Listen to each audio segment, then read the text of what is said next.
Welcome to Wei and Cathy show. I'm your host Wei Fang. I'm Cathy Zhang. All right, the first time that Cathy and Wei are together for a long time, right? Yeah.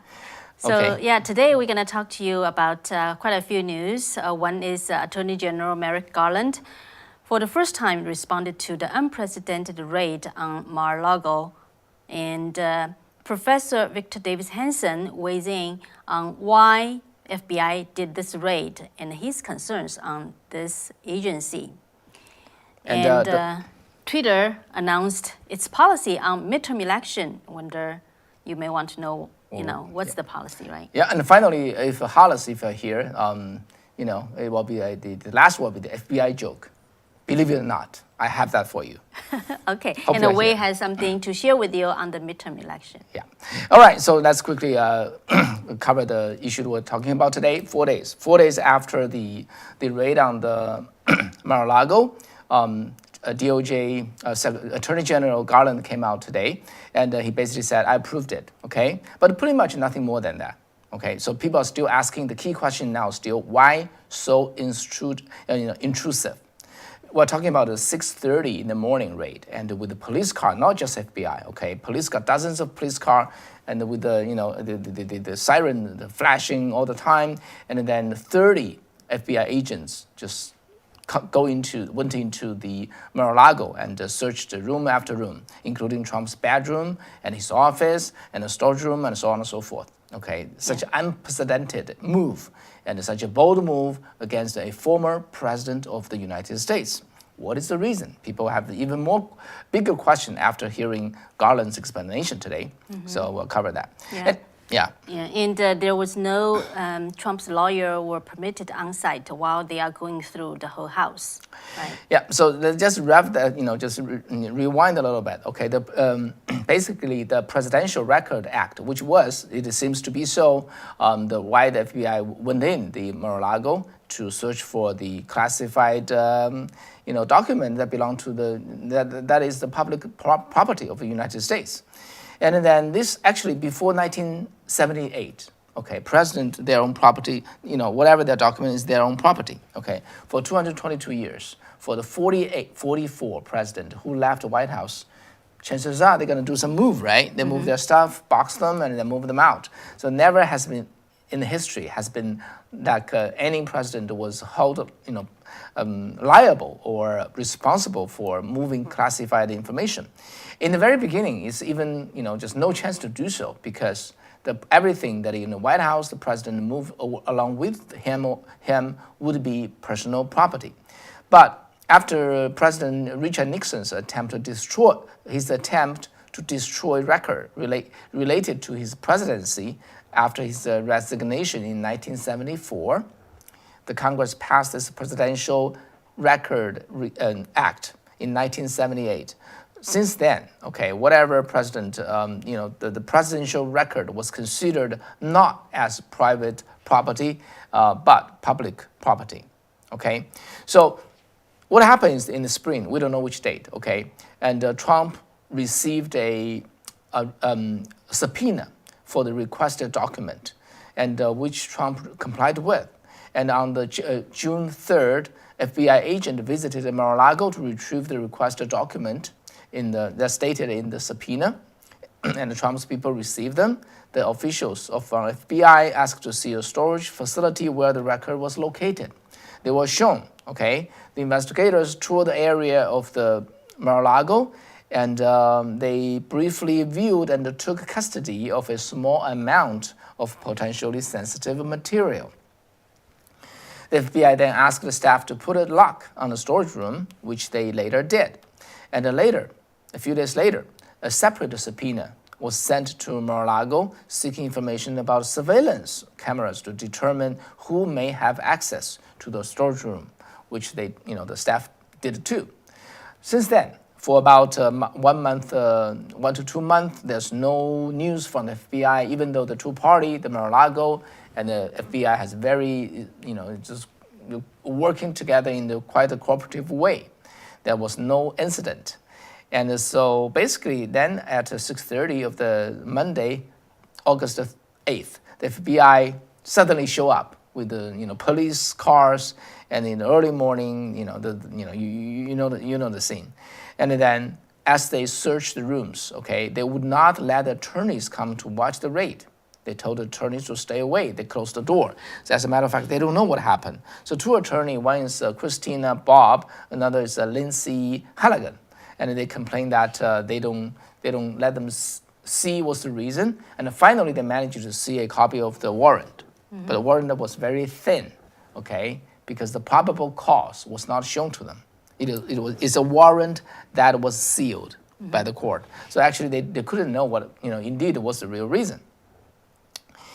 Okay, so then Then there comes today, Merrick Garland in the afternoon. Finally, he broke silence because it has been reported that the judge who approved this warrant was the U.S. Magistrate Judge Bruce Reinhardt at the U.S. District Court of the Southern District of Florida, West Palm Beach. But yesterday, he ordered the DOJ to file a response to motions to unseal the warrant by next Monday. So, and he said that DOJ's response may be redacted as necessary to avoid disclosing matters already under seal. So that's a quote. That's when this afternoon, Merrick Garland held a press conference saying that he is unsealing the warrant and admit that he personally approved the raid on Trump's home. So he said he had, a few points to let people know. He cannot say a lot of details, but he made 3 points. First point, he said, I personally approved this search warrant. And the second, he said, our organization, meaning DOJ, does not make such decision, lightly. And the third, he said he wanted to dispute, to just refute the outside criticism on the FBI, on the DOJ's unprofessional conduct.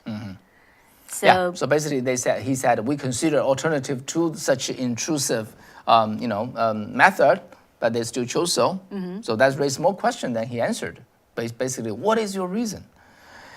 And the most recent news, I just saw that according to Washington Post, what the agents are looking for are some documents related to nuclear, and other items. Okay. But they just again they quoted a source with anonymous. Okay. So one Washington Post reporter signed by 4 reporters, name, which is their heavy piece. I want to read from you one paragraph on that. It said Trump and his allies has refused to publicly share a copy of the warrant, even as they and their reporters has denounced the search as unlawful and politically motivated, but provided no evidence to back that up. So the context, I won't read that to you, but put it together, the Washington Post is questioning that why does Trump and his ally keep asking for the court or the DOJ to share the warrant, because they got a copy. That's very interesting. When I read that, oh really? Yes, indeed. If the Trump have the copy, they don't like being raided, and the public is concerned, why don't you publish the copy that you received, which presumably you would have received at the time of the raid. So I went into, I did a painstaking, effort to search for indeed what happened. Did they got a copy? And actually, I reported to you earlier, there was 2 Trump attorneys on site, and neither of them got any copy. They just showed them, and as I told you, it's very thin. The warrant is a sealed one. They don't see the real reason behind it, and I'm sure the 4 Washington Post reporters know as much as I do. Okay, they still wrote that. Why don't they share this copy with the warrant and keep demanding the court or the DOJ to share that? Can you believe this, Cathy? We're both in this field, journalists, right? Right. How can they do that? Yeah. Why things turns out this way, and really how to view FBI's such kind of action, and obviously DOJ is behind it. Why they did it? So I talked to Hoover Institute Senior Fellow Professor Victor Davis Hanson yesterday about this, and he had a lot of insights on this agency So yeah, without further ado, let's just take a listen to Professor Hanson on how he viewed this raid. We've never had it happen before. We've never had the FBI or any investigatory or law enforcement agent go into the home of a president. But we have had disagreements over the nature of presidential papers. So Barack Obama, for example, spent about $35 million of state money trying to avoid turning over many of his papers under Freedom of Information Act requests. Or in 2005, George Bush just issued an executive order saying that he was not going to turn over certain papers. And he said the same thing in 2001 about his father's papers that were going to be released. And so it's very common for a president to declare certain things classified and then not classified. But we've never, and those are always adjudicated the way they have been, because there had been archivists at the presidential home in June that were discussing whether the things they were looking at should be released or not. But we've never just arbitrarily had a arrest, basically a search warrant. And so this is new. And unfortunately, it's consistent with a pattern.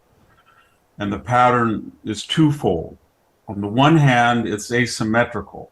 By that I mean, if you're Hillary Clinton and you have thousands of emails, 100 of which we know were classified and were not turned over under subpoena, and the devices under which they appeared, i.e. pads, phones, and computers, were deliberately destroyed, that's a felony.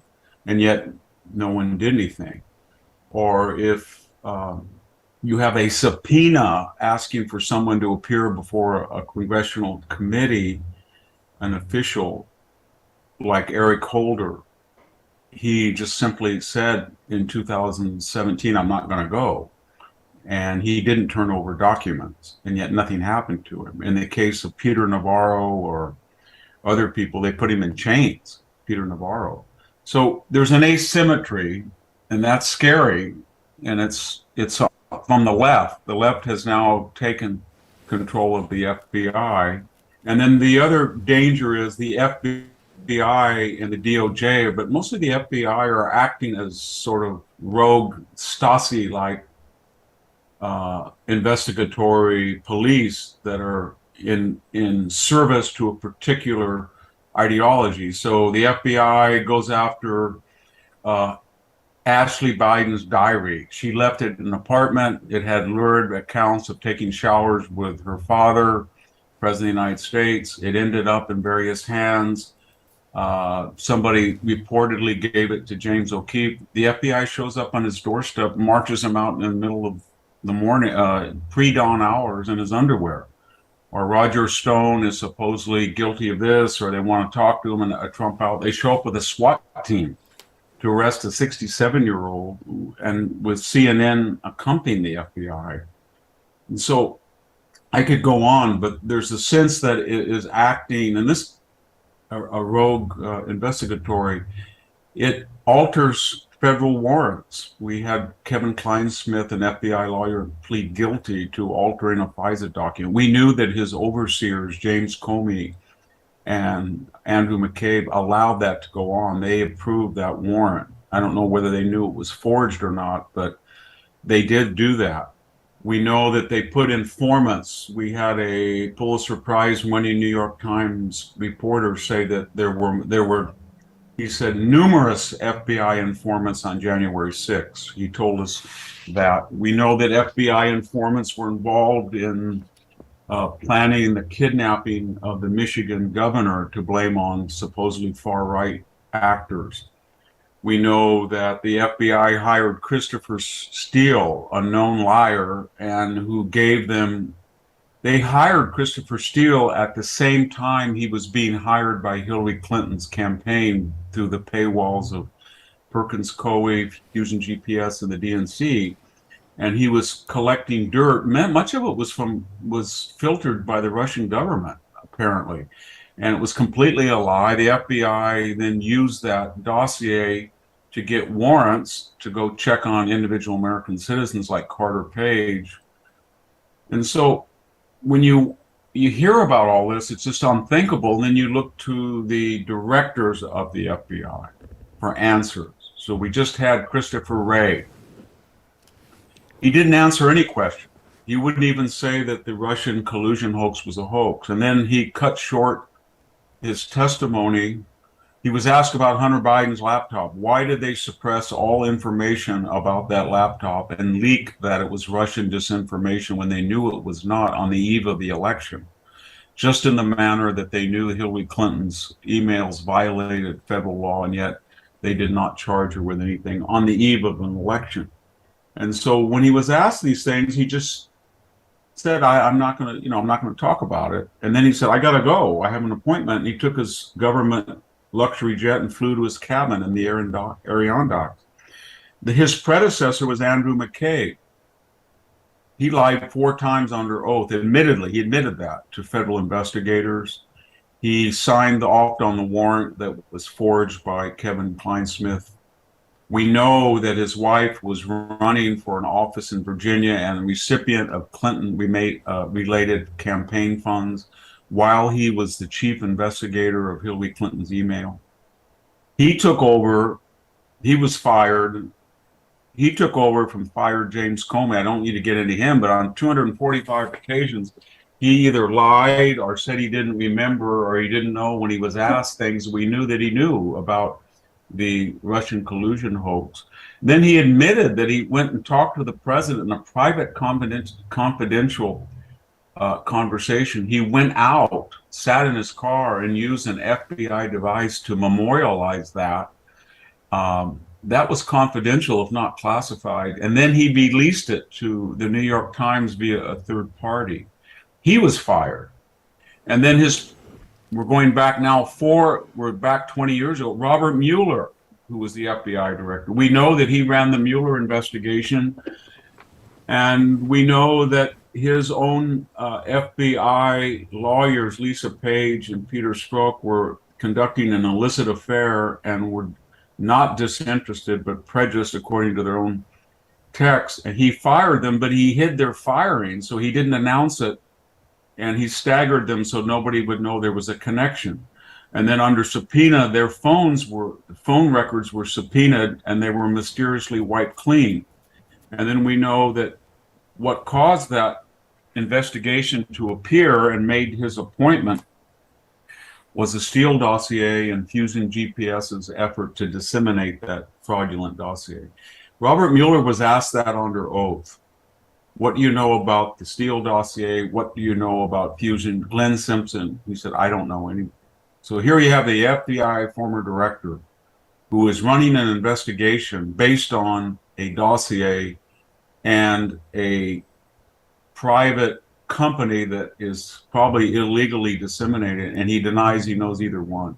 So those were the last 4 FBI directors.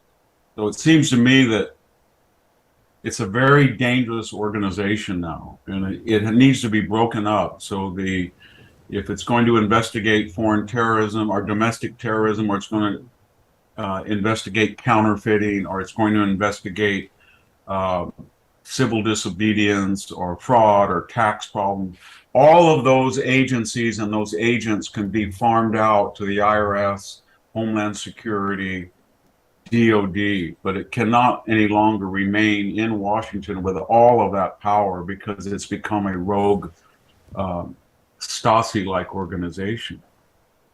Very dangerous. You know, the American people normally just wanted to trust FBI as a respected law enforcement agency. So, yes. Yeah, so what do you think, like why it become the way that you described, so political and... People in the Pentagon and the FBI and the CIA, they sense that the popular culture, not the number of people, not the majority of people, but the popular culture that they interact with. And what would that be? The New York Times, the Washington Post, National Public Radio, PBS, CBS, ABC, professional sports, Hollywood. professional entertainment, professors, law school professors, academia, the permanent bureaucracy, people who run Homeland Security. It's the top 20 people in the CIA, Wall Street, where the money is, when they retire and they want to become consultants, who are they going to work for? Are they going to work for Disney? Are they going to work for American Airlines? Are they going to work for Coca-Cola? Are they going to work for Facebook? All of that group of power and money are left wing, and they understand that. And when they have a left wing president, they understand that. And so they make the necessary adjustments. In the case of the FBI, whether it's not going after Hillary's emails, but storming the Trump residence or allowing her to destroy things, or they know that Hunter Laptop is a drug addict. They know that he hired foreign prostitutes. They know he did not pay income tax on millions of dollars. They know that he lied on a federal affidavit to buy a firearm, which he lost. All of that, they do not go after. They're going after, as we're speaking, the Trump children and tax records of years ago.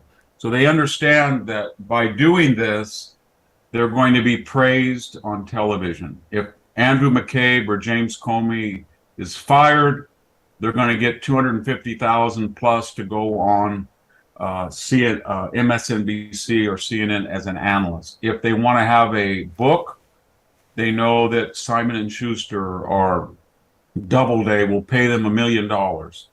If they want to have a job, they understand that a proper big corporation or media conglomerate will hire them.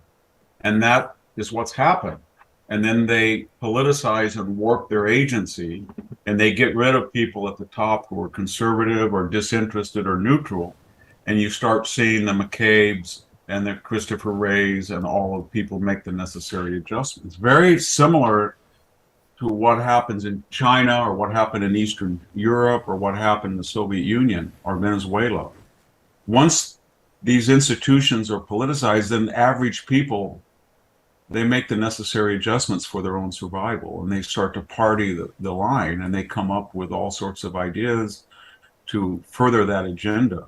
So, you know, if someone says, maybe we can get in good if we find Ashley Biden's diary. And then an agent will probably say, well, she left it in an apartment in Florida, and that person who found it must have given it. Let's go interview her. Well, that person gave it to someone else. Well, let's find that person. Well, then that other person gave, James O'Keefe, that right-wing journalist, may have got it. Well, let's go find out. Let's get a warrant. But let's not just get a warrant. Let's go at 4 a.m. and make a big splash, and we'll tip off the media, and we'll march him out in his underwear and embarrass him. And then we'll go through all of his other records and get his phones and all of his contacts. And then if we do all that, my gosh, the FBI will be praised in the New York Times. It'll be praised by the administration. Merrick Garland will this is how they act. And how did this happen? Partly it was, I think, the globalized amount of money and influence that certain areas of the economy enjoyed, media, social media, high tech. There were amounts of money that were just unimaginable 20 years ago. Partly, as the country became more conservative, its elites got angrier and angrier, and they decided they could not win elections, or they couldn't win on the issues, so they resorted to exercising influence through academia or television or radio or social media or Facebook. And then I think more immediately, Donald Trump scared them, because he said from the very beginning he was going to drain the swamp, or he was going to fire these people, or he was going to bring in people that were not experienced as they were. And they decided, left and right, Republican and Democrat, that they were going to get rid of him. So it was all of those things. All right. So I asked a lot more questions to Professor Hanson, but for today we just show you this clip. And I also actually asked him, Christopher Wray, the current FBI director, was appointed by Trump, right? So how did that come about? Do you want to know the answer? that Professor Hanson provided? Yeah, I do, of course. Okay, yeah, so I'm just gonna rephrase, okay. So Professor Hanson said at that time when after James Comey and Andrew McCabe all got fired, so then the next question is who's gonna be the next director? And Trump got two kinds of advices. One advice is that you just have to get an outside person, just totally not related to FBI. Just get a fresh one and redo this organization. And then the second advice he got was, you have done so much to this, the relationship between the FBI. You wanted to kind of rebuild it. So it's better that you just get another person from the FBI system. So Trump chose the second advice. And the Professor Hanson said that's one of the biggest mistake he believed that Trump made. So that's his answer. So what do you think? Yeah, I think that's right to the point. Same with William Barr, right? Remember, this is also from the same establishment. He's DOJ. They didn't really do their due job. And even up to today. So today I was checking. Remember when Hunter Biden? I just want to go into a little detail when the senators was questioning him during a hearing just 2 months ago, okay, about Hunter Biden. And what did he say? Because there's this FBI assistant special agent in charge of the D.C. Washington field office, okay, and he showed very partisan. Just attitude and very anti-Trump on the social media, just like the earlier one, the McCabe and all those folks who was removed. And Ray said this. He said, I have seen descriptions to that effect, but I want to be careful of not interfering with any ongoing personnel matters. He said, but indeed, he found those allegations deeply troubling. What's the use of deeply troubling? It's your people. When people messed up and you don't want to interfere with ongoing personnel matters. Yeah, so one thing people notice that's your job. You just get right into the personal matters. You just stay away from the job that he needs to do. Yeah, just say something, not really politically safe. Effects, yeah, right? Politically safe. Yeah. So I had more discussion with Professor Hanson about he talked about the administrative state, or other people say deep state, and other things like about he actually who's the biggest benefit from this raid. I won't say the answer right now, but he talked about that, and about CCP, about Nancy Pelosi's Taiwan trip. So a lot more we'll share with you in later days, in the shows in the coming days.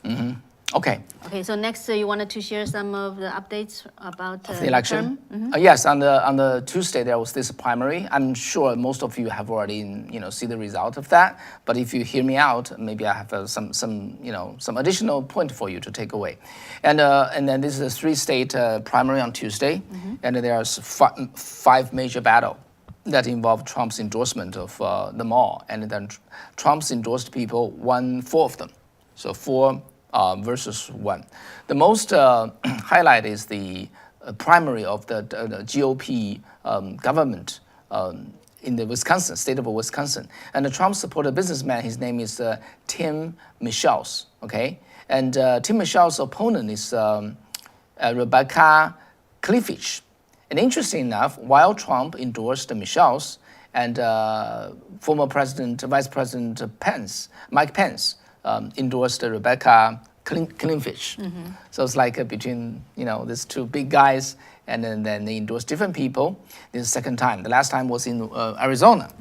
Okay, and Tim Michel's. First, let me tell you who he is. He's a former U.S. Army veteran, and he has been in the Army for 12 years. As he retired from Army, he was an Army major. Okay, in the 1998, he started to get into the politics and run for the state senator. He lost. And then 6 years later, he ran for the U.S. Senate. He lost again. Now this time he's running for the governor. and got endorsed by Trump. And a few months ago, 3 months ago, and then he won this major battle. So it's the first time he won. And interesting enough, he's similar to Trump. Okay, he's a businessman. He's the boss. He's the owner of a construction firm, very successful. Okay, and then he will be facing up to Tony Evers, which is the current Democratic governor. And Evers was viewed as one of the most vulnerable governor of the controlled by the Democrat in the midterm. So we'll see how that will unfold. And another senator, presumably you are familiar with, is Ron Johnson from the Wisconsin senator, and he's a very strong supporter of President Trump. And on the 2020 election, on the certification, and he's one of the people who challenged the result. And then actually he wasn't ready to seek the third term. Okay, he's been there for 12 years. I guess he's tired or whatever reason, I did not check. But facing the challenge the party faced and also possible division inside the Republican Party, he changed his mind. He said, I'm going to continue run for the third term. And of course, Trump liked that a lot. And then his opponent, his name is Montana Banas, if you can show his picture. He's basically a current lieutenant governor. He's a sort of like a career activist. Okay, starting from the city level, now at the state level, and different from the Ron Johnson, who was actually an accountant. Then he's a machine operator. Then he was later a CEO of a company. So interesting enough, right? On the one side, usually you got this like a businessman who at a certain point start to, come into politics. On the other side, chances are they are, just activists. And as somebody who come from China, I understand that difference. Why that difference? Very well. Okay. And the third one, okay, another case is this gentleman called Derek Van Orden. He ran for the 3rd District House Representative in Wisconsin. There's no opponent. Trump endorsed him, so he won. And this guy, he joined the Navy at the age of 18. Then later, he stayed in the Navy for 26 years. He retired as the chief of a Navy SEAL. Okay, so one of the most elite military men from our Navy.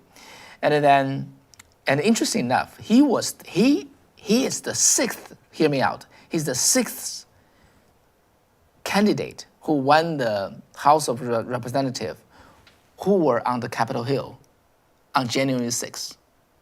Those people go there, right? They go there to support Trump, then things happen, then they come back and they roll up their sleeves and they start to, run for office. And he's the 6th one there who got the GOP candidates for the House representative in their respective district.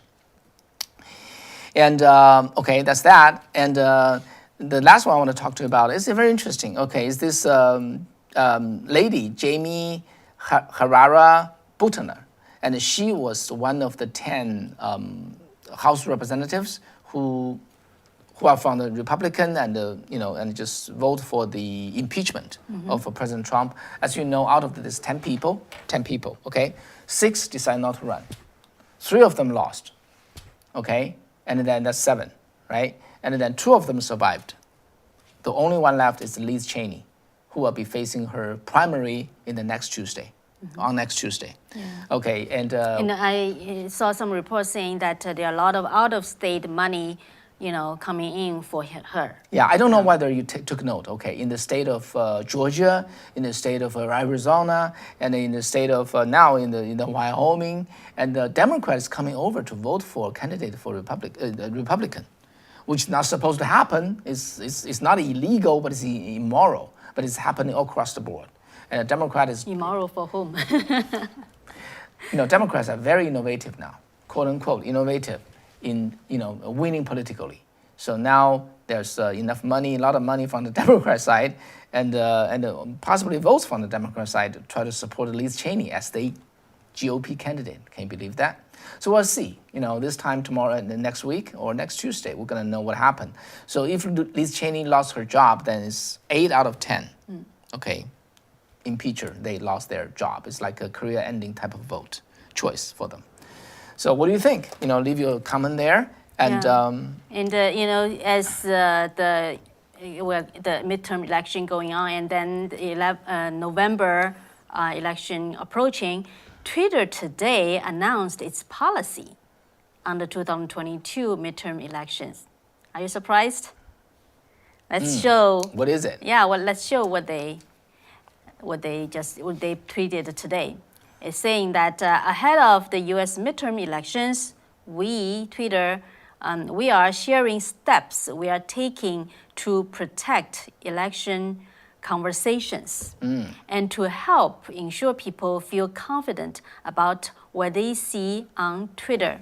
So they announced, that's their brief announcement, but they have a blog with a much longer explanation on their policy. Basically, they said they have this called the civic integrity policy. What's civic integrity policy? So, hear me out. So they are saying it covers most common types of harmful, misleading information about elections and the civic events, such as, hear that, claims about how to participate in a civil process, like how to vote. Okay, you can just imagine what that means. How to vote, it will become something they will censor. Misleading content intended to intimidate or dissuade people from participating in the election. And the misleading claims intended to undermine public confidence in an election, including false information about the outcome of the election. Tweets with this kind of content may be labeled with links to credible information or helpful context. Remember how they label in regards to the pandemic? And Twitter will not recommend or amplify this content in areas of the product where Twitter makes recommendations. People on Twitter will see a prompt prior to liking or sharing labeled tweet. And in case where there is potential for harm associated with the false or misleading claim, the tweet may not be liked or shared to prevent the spread of the misleading information. Okay, so you can just read between the lines what they mean, right? And the fake accounts that misspread affiliation to a candidate or elected officials are prohibited under our existing misleading and deceptive identities policy.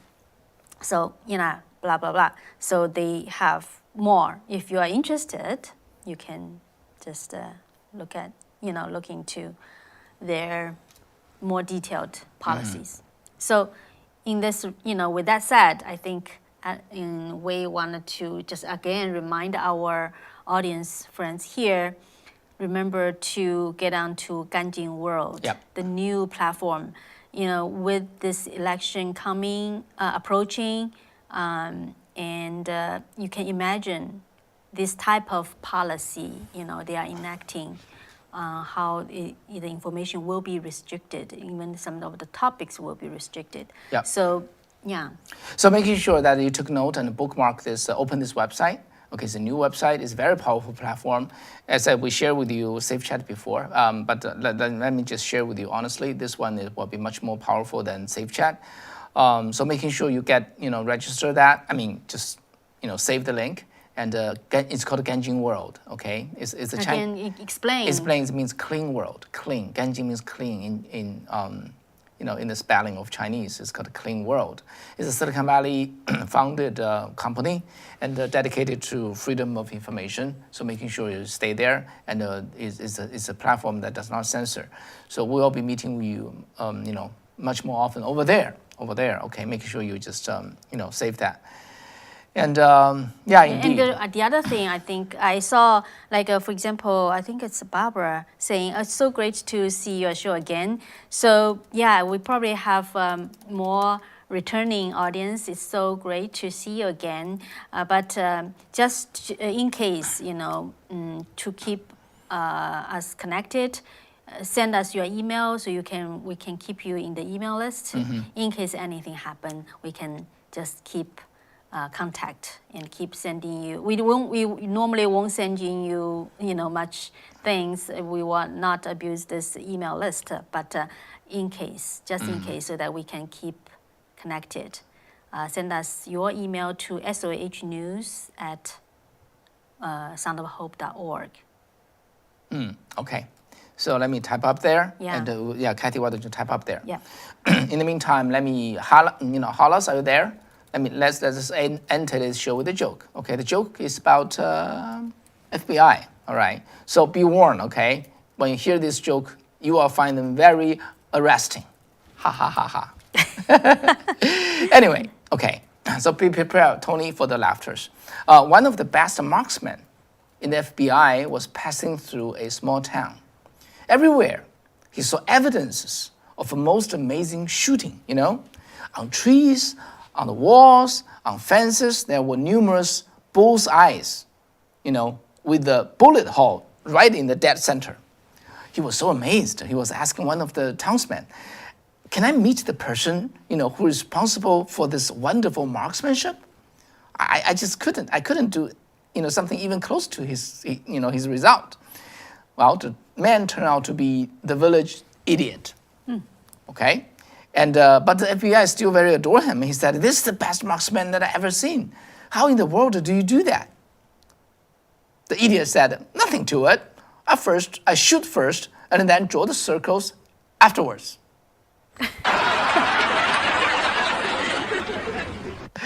Okay, all right. That'll be all for tonight. And thank you very much for staying with us. We'll be seeing you tomorrow again. Oh, JT Thompson said, you have earned a new subscriber. Wow, thank you. Glad to see that. Yeah. Yeah. Yeah, okay. Thank you very much. But Larry said, can you put new link in speech? I'm not quite getting that. Can you just explain what you need? But we're putting that in the description, okay? The new link.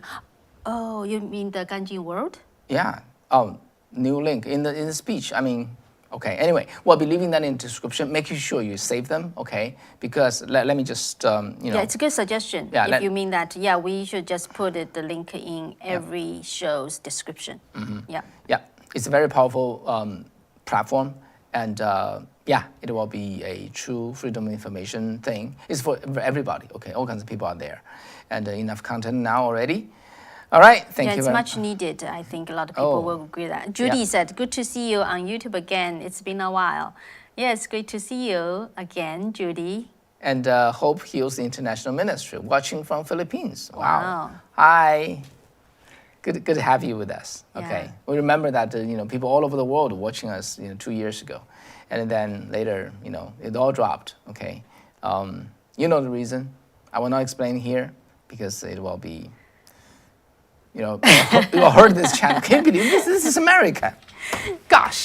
Yeah. Anyway. Well, John Bond said the Safe Chat was so great. Good to see the new spot. Yeah. We'll have an even better one. Yeah. Okay. So we recommend the Safe Chat to you, and now we have a better one to recommend to you. Safe Chat, we're still broadcasting on there, but Ganjin World, would be even better. Right. Okie doke. All right. Hi. Thank you. Good night. Take care. And good morning, Philippines. And see you next time. See you tomorrow, actually. Right. Take care. All right. Bye-bye. Bye.